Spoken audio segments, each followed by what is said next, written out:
Today we're drinking Brunello. Wine Online actually has the pleasure of representing, one of the best Brunello producers, a couple of them, a few of them I should say, in Montalcino. I mean, Brunello producers only exist in Montalcino, but we have the pleasure of representing a few of them.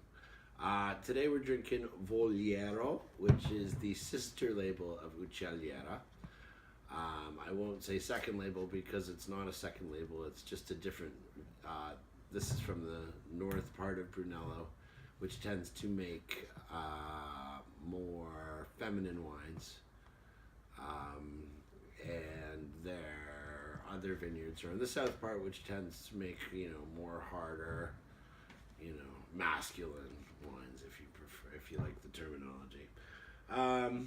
As you can see, there's a nice picture of a very beautiful lady on their label to demonstrate what I'm talking about. So this is 2012 Voliero.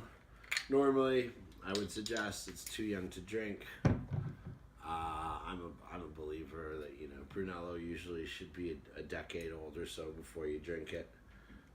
It's already they release it 5 years after it's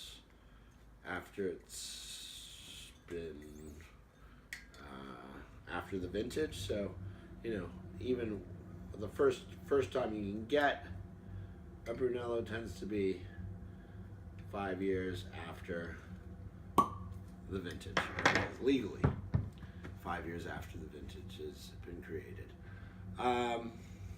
If you are going to drink a Brunello young, I would suggest you decant it. 2012 was a really good year in Brunello. It wasn't, one of the amazing years, but it's a very good year.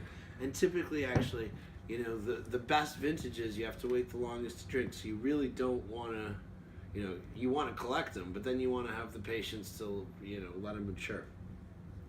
So 2012, though it's a very good year, and this is probably still a little bit too young to drink, but it is still going to be delicious. Gosh, every time I drink Brunello, I'm always happy. It's just one of the great appellations of the world. Oh, that's gamey, meaty, yummy. And this is going to evolve a lot in the glass. If I had a decanter here, I'd probably decant the wine, although I won't be drinking it all right now. But if you're opening wine that's too young to drink, it's usually a very good idea to let the wine, either open it a few hours in advance, let the wine aerate a bit, let it come around.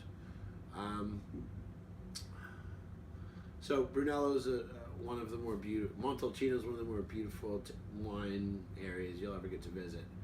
Beautiful little town, a lot of great restaurants. Vineyards are epically beautiful. I believe we have a few shots you'll get to see after this video. This wine's gamey,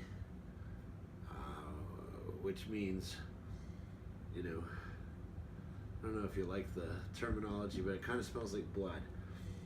The blood of the earth, maybe, let's call it. It makes you, this is wine you want to drink with wild boar, maybe in a ragu with a pasta. It certainly wouldn't hurt to drink it with steak. Lamb and steak might almost be too gamey, or this might be too gamey if you drink it with lamb. It's game and game. Sometimes you need a little variation. But to be frank, this is just going to be delicious. You could have it with strong cheese.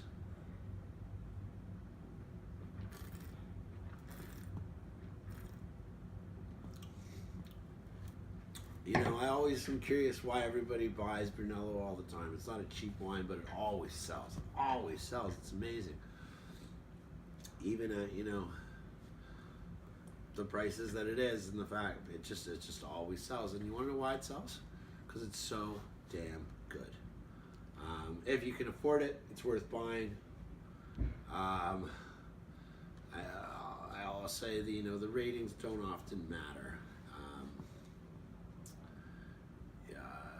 sometimes I like to buy the off vintages too because they're ready to drink younger, and you're still getting an amazing bottle of wine. With no exception here, this is an amazing bottle of wine. Period. Finished. I don't even know what else to tell you. It's that good.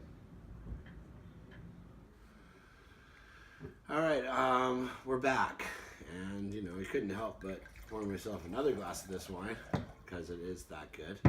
But I forgot to mention a couple things.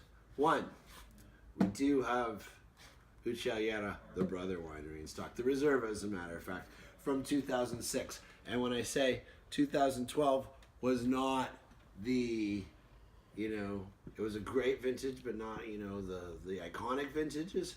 2006 was the iconic vintage. 2004 was another iconic vintage. 2001 and 2010, all iconic. 2006 is now over a decade old, and it's coming into its own. It also costs a little more money, unfortunately. But if you can afford it, it's worth buying. Unfortunately, we've got to sell the 6-packs because that's the law.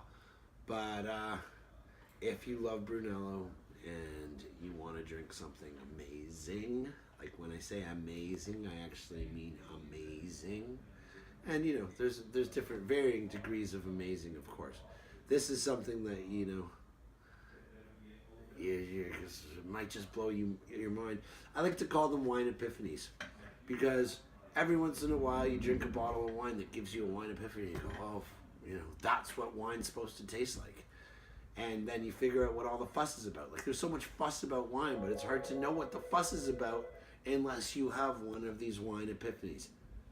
This wine might give you a wine epiphany. This wine almost surely will give you a wine epiphany. It's triple the price, but that's the way the world works, unfortunately. This wine's really damn good, though. And if you haven't tried something like this before, it may very well give you that wine epiphany. The other problem with wine is that, the better wine you drink, the more epiphanies you have, the harder it is to settle for anything but, the very, very, very best all the time. It's my 2 cents at any rate.